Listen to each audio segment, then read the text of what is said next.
Tere, armas vaataja! Täna räägin ühe loo kadunud inimesest, kes tuli imeliselt koju tagasi.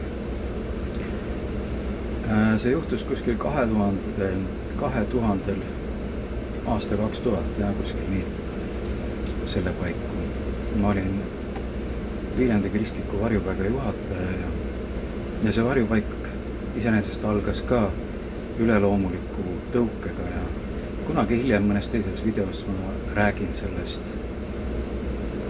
kodutute tööst. Mul oli siis kodutudest väga kahju aga ma räägin praegu kadunud inimesest. Olin seal varjupaigas oma kontoris ja istusin seal ja nägin, üks auto tuli õue peale ja sealt tulid välja mees ja naine. Ja nad läksin vastu neile, tulid sisse ja siis nad ütlesid, et kas teie otsite kadunud inimesi? Mina ütlesin, et ei otsi. Ja siis nad tulid nagu lootuses, siis nad said nagu kurvaks.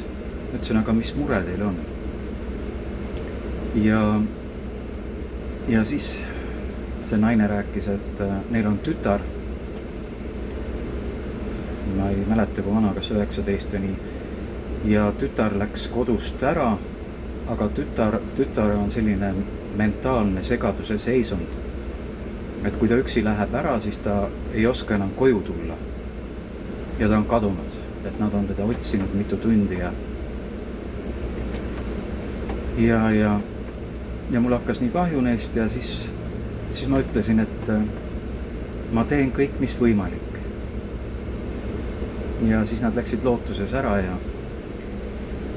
ja siis ma sõitsin linna peal ringi autoga ja palvetasin kogu aeg ja et ma leiaks seda tüdruku seal.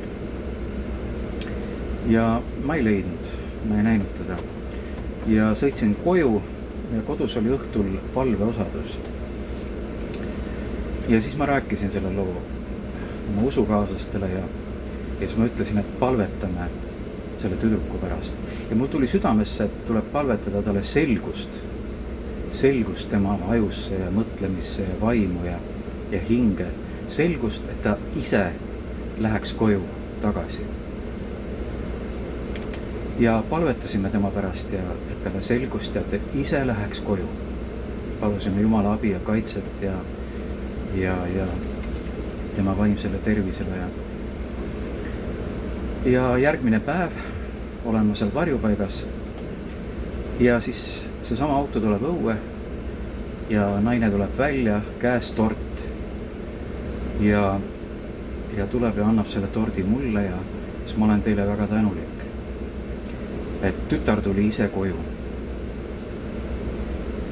ja mul on selle perekonna nimi isegi meeles, ma ei taha nimesid eriti mainida, aga ja kogu see pere tuli ka kogudusse. Tüdruk ja ema ja isa nii et ja kui ma näen Facebookis seal neid kadunud inimeste pilte ja siis ma võimalusel alati palvetan selle inimese pärast. Palun talle Jumala kaitset, palun tema patud andeks, sest mõned on suitsiidimõtetega ja palun tema patud andeks ja palun Jumala kaitset, Jeesuse kaitset ja palun elumõtet ja et enesetappu vaim lahkuks ja niimoodi ma teen võimalusel alati, olen teinud ja ma õhutan ka sind, kallis vaataja, et kui sa näed neid fotosid, siis esimene asi on see, et palvetada selle inimese pärast. Jumal on üleloomulik ja see palve jõuab temani, kui sa palud talle kaitset ja rõõmu elu mõtet ja siis see Jumala vägi või valgus jõuab temani, see puudutab teda.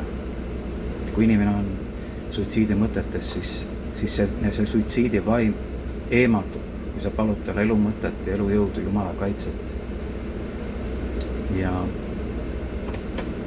Ja kui ka mõni on hukkunud leitud, olen palunud tema hinge pärast, tema vaimu ja hinge pärast. Jumala armu ja vot selline lugu kadunud inimese koju tulekust. Kõike head sulle, vaataja. Ole väga õnnistatud. Amen.